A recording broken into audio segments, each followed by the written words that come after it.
ನಮಸ್ತೆ. ನಾನಿವತ್ತು ಮೊಳಕೆ ಬಂದಿರುವ ಹೆಸರು ಕಾಳು ಮತ್ತು ಪಾಲಕ್ ಸೊಪ್ಪಿನ ಚಿಲ್ಲ ಮಾಡ್ತಾ ಇದ್ದೀನಿ. ಅದಕ್ಕೆ ಬೇಕಾಗಿರೋ ಸಾಮಗ್ರಿಗಳು: ಮೊಳಕೆ ಬಂದಿರುವಂಥ ಹೆಸರು ಕಾಳು, ಕಡಲೆ ಹಿಟ್ಟು, ಪಾಲಕ್ ಸೊಪ್ಪನ್ನು ಚೆನ್ನಾಗಿ ತೊಳೆದು ಸಣ್ಣಗೆ ಕಟ್ ಮಾಡಿ ಇಟ್ಕೊಂಡಿದ್ದೀನಿ, ಕ್ಯಾರೆಟ್ ತುರಿ, ಸಣ್ಣಗೆ ಕಟ್ ಮಾಡಿಕೊಂಡಿರುವಂಥ ಈರುಳ್ಳಿ, ಸಣ್ಣಗೆ ಕಟ್ ಮಾಡ್ಕೊಂಡಿರುವಂಥ ಹಸಿಮೆಣಸಿನಕಾಯಿ, ಸಣ್ಣಗೆ ತುರಿದು ಹಸಿ ಶುಂಠಿನ ಇಟ್ಕೊಂಡಿದ್ದೀನಿ. ಇಲ್ಲಿ ಮಸಾಲೆಗೆ ನಾನು ಧನಿಯಾ powder, jeera powder, garam masala, chilli powder ತಗೊಂಡಿದ್ದೀನಿ. ರುಚಿಗೆ ತಕ್ಕಷ್ಟು ಉಪ್ಪು ಮತ್ತು ಎಣ್ಣೆ ತಗೊಂಡಿದ್ದೀನಿ. ಮೊದಲು ಮಿಕ್ಸಿಗೆ ನಾನು ಮೊಳಕೆ ಬಂದಿರುವಂಥ ಹೆಸರು ಕಾಳನ್ನು ಹಾಕೊಂಡ್ಬಿಡ್ತೀನಿ. ಇದನ್ನು ನೀವು ಸಣ್ಣಗೆ ಮಿಕ್ಸಿ ಮಾಡ್ಕೊಂಬಿಡಿ.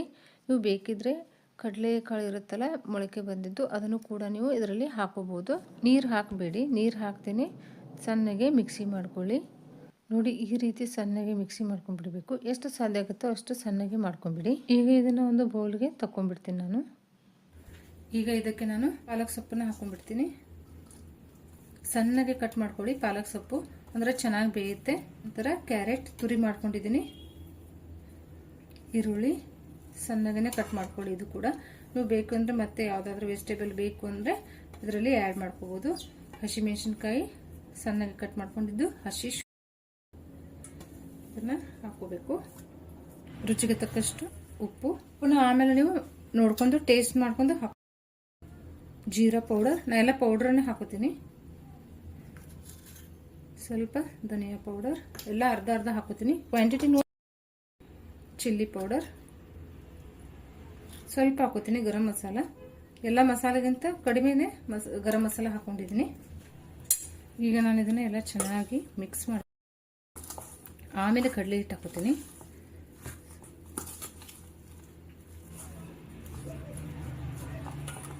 ಇದ್ರ ಜೊತೆ ಪುದೀನ ಚಟ್ನಿ ತುಂಬ ಚೆನ್ನಾಗಿರುತ್ತೆ. ಪುದೀನ ಚಟ್ನಿ ಇಡ್ತೀನಿ. ಈಗ ನಾನು ಇದಕ್ಕೆ ಕಡಲೆ ಹಿಟ್ಟು ಹಾಕೊಂಡ್ಬಿಡ್ತೀನಿ. ಒಂದು ಸಾಂಬಾರ್ ಬೌಲ್ಗೆ ಒಂದು ಬೌಲ್ ಹಾಕೊಂಡಿದ್ದೀನಿ. ಈಗ ಇದನ್ನು ಚೆನ್ನಾಗಿ ಮಿಕ್ಸ್ ಮಾಡ್ಕೊಳ್ಳಿ. ಈಗ ಡ್ರೈ ಅನಿಸ್ತಾ ಇದೆಯಲ್ಲ, ಇದು ಮಿಕ್ಸಿ ಮಾಡಿದ್ದು ಸ್ವಲ್ಪ ನೀರು ಇರುತ್ತಲ್ಲ, ಇದನ್ನೇ ಹಾಕೋತೀನಿ.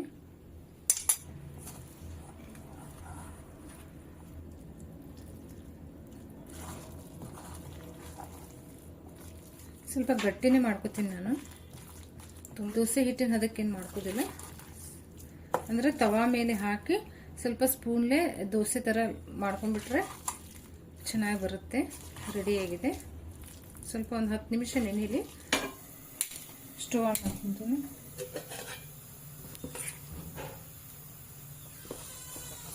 ಇದು ಚೆನ್ನಾಗಿ ರೆಡಿಯಾಗಿದೆ. ಇದು ಈಗ ತವಾ ಕಾದಿದೆ. ತವಾಕ್ಕೆ ಎಣ್ಣೆ ಹಚ್ಕೊಂಡ್ಬಿಡೋಣ. ಮೊದಲಿಗೆ ಬ್ಯಾಟರ್ ಹಾಕೊಂಡ್ಬಿಡೋಣ. ಬ್ಯಾಟರ್ ಹಾಕಿ ನಾವು ದೋಸೆಗೆಲ್ಲ ಸ್ಪೂನ್ಲಿ ಅಗಲ ಮಾಡ್ತೀವಲ್ಲ, ಅದೇ ರೀತಿ ನಾವಿಲ್ಲಿ ಸರಿಸ್ತಾ ಹೋಗಬೇಕಾಗತ್ತೆ ಹಿಟ್ಟನ್ನು. ನೀವು ಯಾವುದಾದ್ರೂ ಆಕಾರದಲ್ಲಿ ಮಾಡ್ಕೊಳ್ಳಿ. ಸಣ್ಣದಾಗಿ ಬೇಕಿದ್ರೆ ಸಣ್ಣ ಮಾಡ್ಕೊಳ್ಳಿ, ದೊಡ್ಡ ಬೇಕಿದ್ರೆ ದೊಡ್ಡ ಮಾಡ್ಕೊಳ್ಳಿ. ನಾನಿಲ್ಲಿ ಮೀಡಿಯಮ್ ಸೈಜಲ್ಲಿ ಮಾಡ್ಕೊತಾ ಇದ್ದೀನಿ. ಮತ್ತು ನಾನು ತುಂಬ ತೆಳುನೂ ಮಾಡ್ತಾಯಿಲ್ಲ, ದಪ್ಪಗೆನೇ ಮಾಡ್ತಾಯಿದ್ದೀನಿ. ನಿಮಗೆ ತುಂಬ ತೆಳು ಬೇಕನ್ನೋರು ಬ್ಯಾಟರ್ಗೆ ಸ್ವಲ್ಪ ನೀರು ಹಾಕಿ ಸ್ವಲ್ಪ ತೆಳು ಮಾಡ್ಕೋಬೇಕು. ಆಮೇಲೆ ನೀವು ಹಾಕೊಳ್ಳಿ, ಅದು ಕೂಡ ಚೆನ್ನಾಗಿರುತ್ತೆ. ಇದಕ್ಕೆ ಸ್ವಲ್ಪ ಸೈಡ್ಗೆ ಮತ್ತು ಮೇಲೆ ಎಣ್ಣೆ ಹಾಕ್ಕೊಂಡು ಒಂದು ಲಿಡ್ ಕ್ಲೋಸ್ ಮಾಡಿ ಒಂದು 2 ನಿಮಿಷ ಬೇಯಿಸ್ಕೋಬೇಕಾಗತ್ತೆ. ಒಂದು 2 ನಿಮಿಷ ಆದ ನಂತರ ಲಿಡ್ ಓಪನ್ ಮಾಡಿ ಸೈಡ್ದೆಲ್ಲ ನಿಧಾನಕ್ಕೆ ತಗೊಂಡ್ಬಿಡಿ. ತಗೊಂಡು ತಿರುವಿ ಹಾಕೊಂಡ್ಬಿಡಿ. ತಿರುವಿ ಹಾಕಿ ಚೆನ್ನಾಗಿ ಬೇಯಿಸ್ಕೋಬೇಕಾಗುತ್ತೆ. ತಿರುವಿ ಹಾಕಿದ ನಂತರ ಮೇಲೆ ಸ್ವಲ್ಪ ಲೈಟಾಗಿ ಎಣ್ಣೆ ಹಚ್ಕೊಂಡು ಇದನ್ನು ನೀವು ಬ್ರೇಕ್ಫಾಸ್ಟಿಗೆ ತಿನ್ಬೋದು, ಮಧ್ಯಾಹ್ನ ಊಟಕ್ಕೆ ತಿನ್ಬೋದು, ಇಲ್ಲ ರಾತ್ರಿ ಊಟಕ್ಕೂ ತಿನ್ಬೋದು. ತುಂಬಾ ಚೆನ್ನಾಗಿರುತ್ತೆ.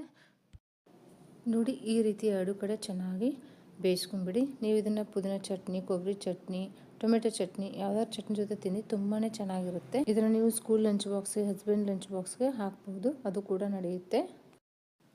ಈಗ ಇದು ರೆಡಿಯಾಗಿದೆ ನೋಡಿ. ಈಗ ಮೊಳಕೆ ಬಂದಿರುವ ಹೆಸರು ಕಾಳು ಮತ್ತು ಪಾಲಕ್ ಸೊಪ್ಪಿನ ಚಿಲ್ಲ ರೆಡಿಯಾಗಿದೆ. ತುಂಬಾ ಚೆನ್ನಾಗಿರುತ್ತೆ. ಟ್ರೈ ಮಾಡಿ ನೋಡಿ.